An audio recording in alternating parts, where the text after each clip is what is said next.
जय हिंद दोस्तों। आपका हमारे YouTube चैनल स्टडी विद गोला सर में स्वागत है। स्टडी विद गोला सर में आपका स्वागत है। पिछले वीडियो में हमने बात की थी वर्णमाला की। किसकी बात की थी? वर्णमाला के छोटे से परिचय के बारे में बात की थी। आज हम समझेंगे कि वर्ण के भेद कितने हैं। क्या वर्ण के भेद कितने हैं, यानी कि वर्णों के भेद की बात करें तो वर्ण के भेद कितने होते हैं? दो होते हैं। कितने होते हैं वर्ण के भेद? दो होते हैं। चलिए हम बात करें, सबसे पहले हम वर्ण की ही बात कर लें। किसकी बात कर लें? वर्ण की बात कर लें, अक्षर की बात करें। अगर हम किसकी बात करें? वर्ण की बात करें, यानी कि अक्षर की बात करें। इसी को हम दूसरी तरह से क्या कह सकते हैं? अक्षर भी कह सकते हैं। क्या कह सकते हैं? अक्षर भी कह सकते हैं। अगर वर्ण या अक्षर की बात करें तो भाषा की वह सबसे छोटी इकाई कौन सी? भाषा की वह सबसे छोटी इकाई क्या हो जाएगी?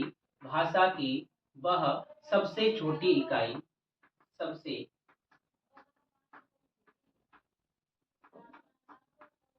छोटी इकाई, भाषा की वह सबसे छोटी इकाई जिसके खंड नहीं किए जा सकते, यानी कि जिसके खंड या भाग नहीं किए जा सकते, भाग नहीं किए जा सकते, नहीं किए जा सकते। अगर हम वर्ण अक्षर की ही बात कर लें, किसकी बात करें? अक्षर की बात करें तो अक्षर कितने शब्दों से मिलकर बना है? दो शब्दों से मिलकर बना है। आ की बात करें, आ का अर्थ क्या होता है? नहीं। अ मतलब नहीं, और क्षर का मतलब होता है क्षरण। क्षर का मतलब क्या होता है? क्षरण होता है, यानी कि जिसका क्षरण नहीं किया जा सकता, जिसका खंड खंड यानी कि भाग नहीं किया जा सकता, उसी को हम क्या कहते हैं? अक्षर कहते हैं। उसी को हम क्या कहते हैं? वर्ण कहते हैं। क्या कहते हैं? वर्ण कहते हैं। और वर्ण कैसी है? भाषा की वह सबसे छोटी इकाई। कैसी? सबसे छोटी इकाई जिसके खंड या भाग नहीं किए जा सकते हैं, उसी को हम क्या कहते हैं? अक्षर कहते हैं, या फिर क्या कहते हैं? वर्ण कहते हैं। क्या कहते हैं? वर्ण कहते हैं। चलिए आगे हम बात करें वर्ण के भेद की। किसकी बात करें? वर्ण की भेद की बात कर लें तो वर्ण की, अगर हम भेद की, सबसे पहले वर्ण की बात करें तो वर्ण की कुल संख्या अगर पूछ ली जाए, क्या पूछ ली जाए? वर्ण की कुल संख्या पूछ ली जाए, यानी कि वर्णों की अगर संख्या पूछ ली जाए तो वर्ण की अगर कुल संख्या की बात कर लें तो वर्ण की कुल संख्या कितनी बताई गई है? हिंदी भाषा में वर्णों की कुल संख्या कितनी बताई गई है? 52 बताई गई है। कितनी बताई गई है? 52 बताई गई है। वहीं अगर बात कर लें कि हिंदी भाषा को किस लिपि में लिखी जाती है, यानी हिंदी भाषा के लिपि की बात कर लें, किस लिपि में लिखी जाती है? देवनागरी लिपि में लिखी जाती है। किस लिपि में लिखी जाती है? देवनागरी लिपि में लिखी जाती है। देवनागरी लिपि में लिखी जाती है। किस लिपि में लिखी जाती है? देवनागरी लिपि में लिखी जाती है। अगर हम बात करें, कभी कभी क्या होता है, प्रश्न ऐसे भी पूछ लिया जाता है कि देवनागरी लिपि में वर्णों की संख्या कितनी बताई गई है। तो देवनागरी लिपि का पूछ ले या फिर हिंदी वर्णमाला के पूछ ले, बात एक ही है, यानी कि दोनों की बात एक ही है। बस क्या है, कान को इधर से ना पकड़ के, कहां से? इधर से पकड़ने का क्या करता है? प्रयास करता है। तो वही हो जाएगी, या तो देवनागरी लिपि की पूछ ले या फिर हिंदी वर्णमाला की में वर्णों की संख्या पूछ ले। दोनों का आंसर क्या होगा? एक ही रहेगा। कितना? 52 रहेगा। कितना रहेगा? 52 रहेगा। आइए चलिए हम बात करते हैं किसकी? वर्ण की भेद की। किसकी बात करें? वर्ण की भेद की। किसकी बात करें? वर्ण की भेद की, यानी कि वर्णों के भेद। किसकी? वर्णों के भेद।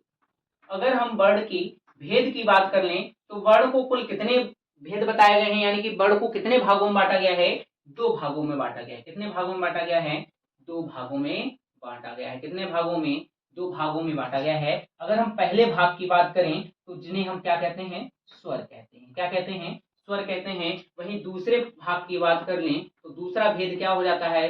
दूसरा भेद हमारा हो जाता है क्या? व्यंजन हो जाता है। क्या हो जाता है? व्यंजन हो जाता है। अगर हम स्वर की बात करें तो पूछ लेता है कि स्वर की कुल संख्या कितनी है। तो स्वर की कुल संख्या कितनी बताई गई है? 11 बताई गई है। कितनी बताई गई है? स्वर की कुल संख्या कितनी बताई गई है? 11 बताई गई है। वहीं व्यंजन की अगर कुल संख्या की बात कर लें तो व्यंजनों की कुल संख्या कितनी बताई गई है? 33 बताई गई है। कुल कितने व्यंजन बताए गए हैं? 33 बताए गए हैं। अगर वहीं बात कर लें हम कौन से, तो कौन से वर्णों की बात कर लें, अगर हम ड़ और ढ की बात करें, किसकी? ड़ और ढ की अगर हम बात कर लें तो इन दोनों को मिलाकर के कितना? कुल 35 व्यंजन मिलता है। लेकिन मूलतः की अगर हम बात करें, किसकी बात करें? मूलतः कुल कितने व्यंजन हैं? तो मूलतः कुल कितने व्यंजन बताए गए हैं? 33 व्यंजन बताए गए हैं। कुल कितने व्यंजन बताए गए हैं? 33 व्यंजन बताए गए हैं। तो हम 33 व्यंजन की क्या करेंगे? बात करेंगे। ड़ और ढ को क्या कर देंगे? हटा देंगे। क्या कर देंगे? हटा देंगे। चलिए हम बात करेंगे इसकी स्वर की। तो स्वर की कितने हैं? स्वर कितने बताए गए हैं? 11 बताए गए हैं। अगर हम स्वर की भेद की बात कर लें, किसकी बात कर लें? स्वर की परिभाषा की बात कर लें तो क्या कहते हैं? वे वर्ण जो बिना किसी वर्ण के, बिना किसी वर्ण की सहायता के, वर्ण की सहायता के, जो बिना किसी वर्ण की सहायता से क्या किए जाते हैं? उच्चरित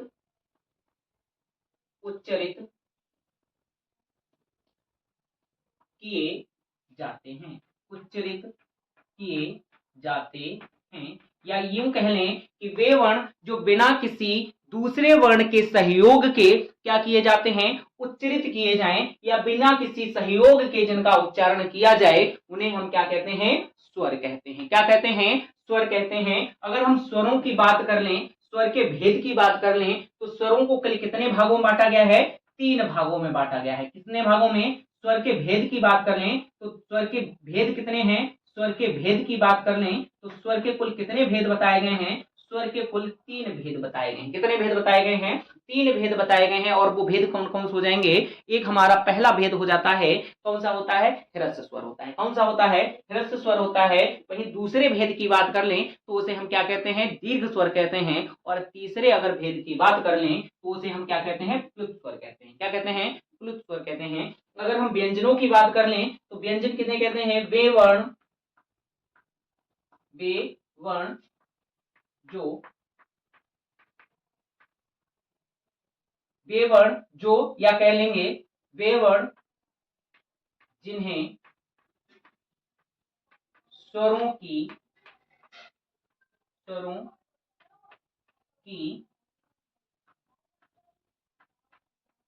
सहायता से या सहयोग से,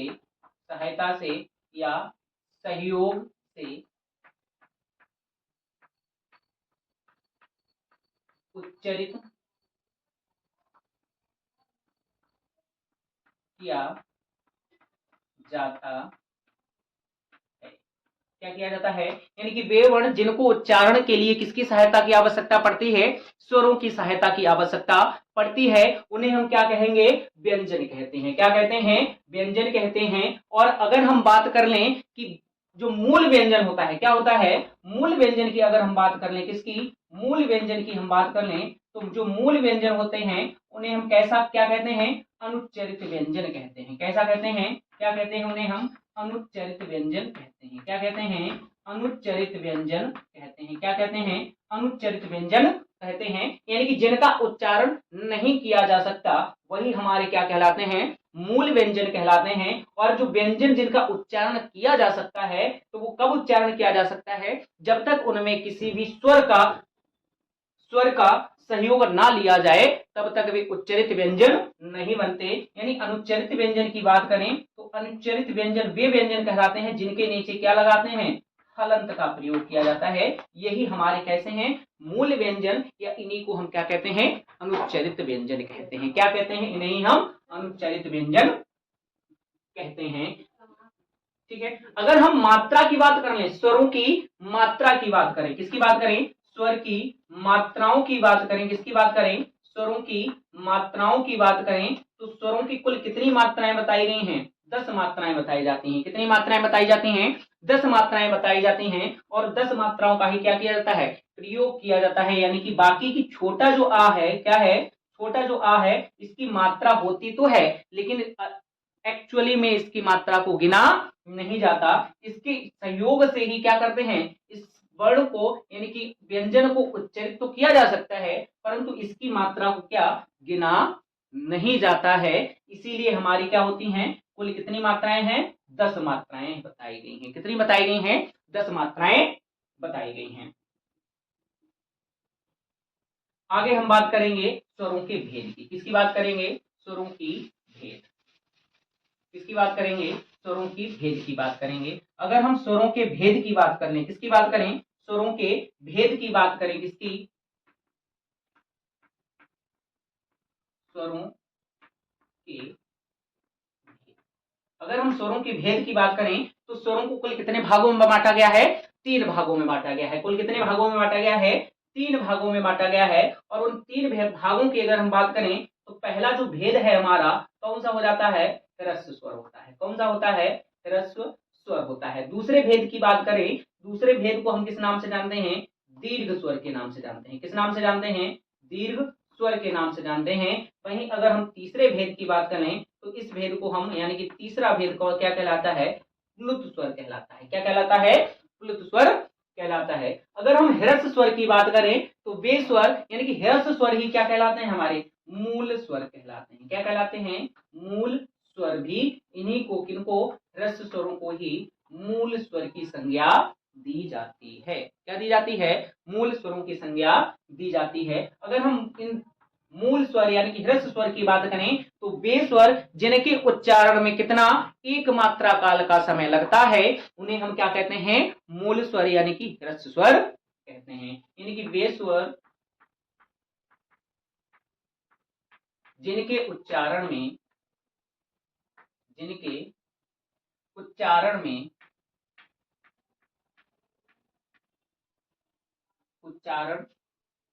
में कितना?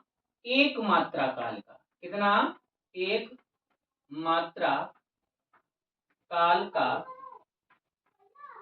समय लगता है। कितना? एक मात्रा काल का समय लगता है, उन्हें हम क्या कहते हैं? ह्रस्व स्वर कहते हैं। क्या कहते हैं?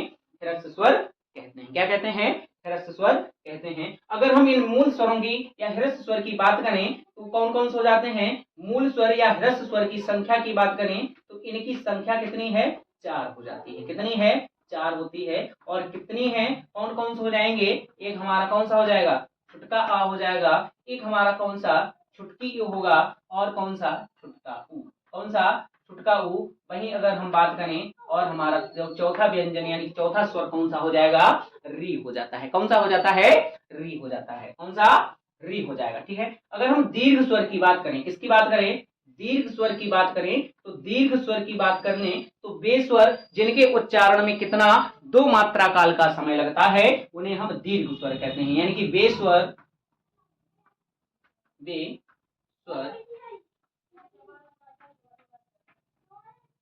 जिनके उच्चारण में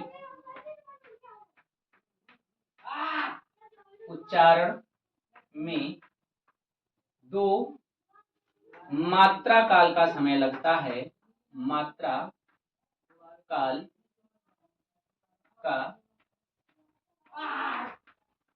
समय लगता है। कितना समय लगता है? 2 मात्रा काल का समय लगता है, उन्हें हम क्या कहते हैं? दीर्घ स्वर कहते हैं। क्या कहते हैं? दीर्घ स्वर कहते हैं। अगर दीर्घ स्वरों की बात करें, संख्या की बात करें तो कुल दीर्घ स्वर कितने होते हैं? 7 होते हैं। कुल दीर्घ स्वर कितने होते हैं? 7 होते हैं। यानी कि दीर्घ स्वर की संख्या की बात करें तो दीर्घ स्वरों की संख्या कितनी होती है? 7 होती है। कितनी होती है?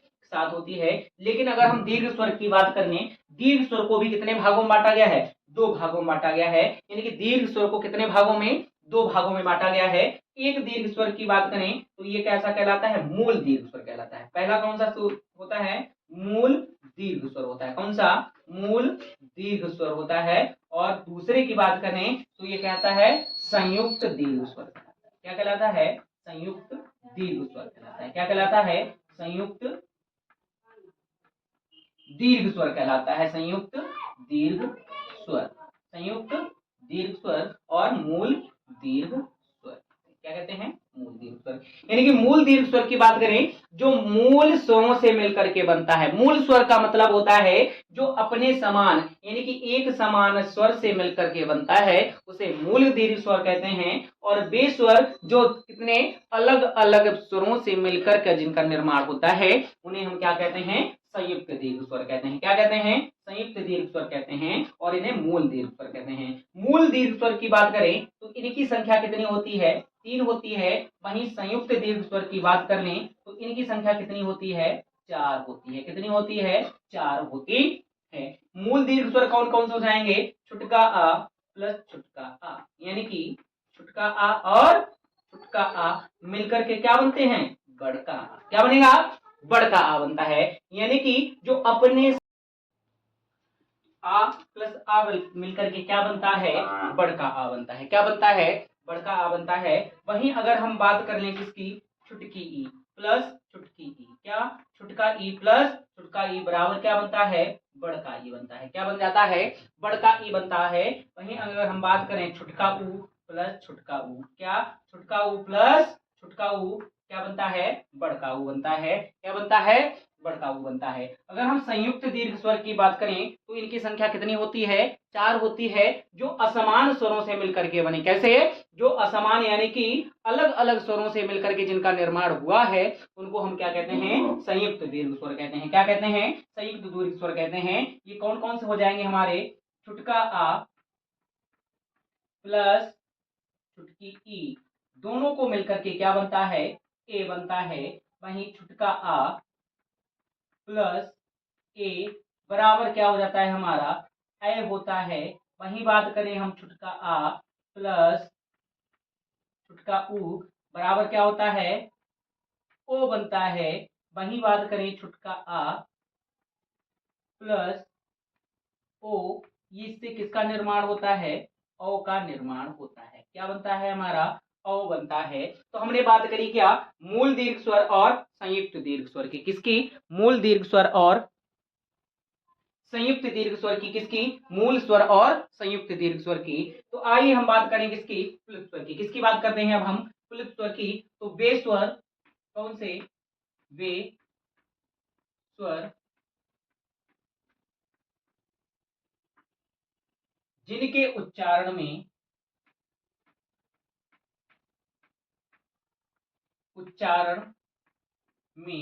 कितना समय लगता है, 3 मात्रा काल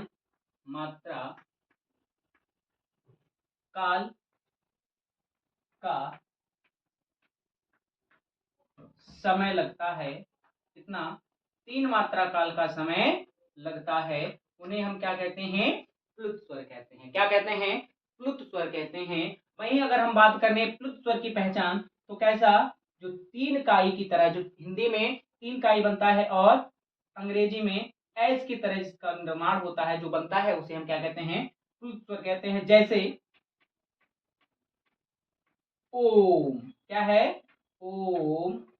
और जब हमें कभी चोट लगती है, क्या लगती है, चोट लगती है, तो चोट लगने पर जब हम कराहते हैं तो उसमें भी क्या करते हैं, जब आह निकलती है, क्या निकलती है, आह निकलती है, तो वो भी हमारा किसमें आता है, इसी का प्रयोग किया जाता है। क्या किया जाता है, प्लुत स्वर का ही उपयोग किया जाता है।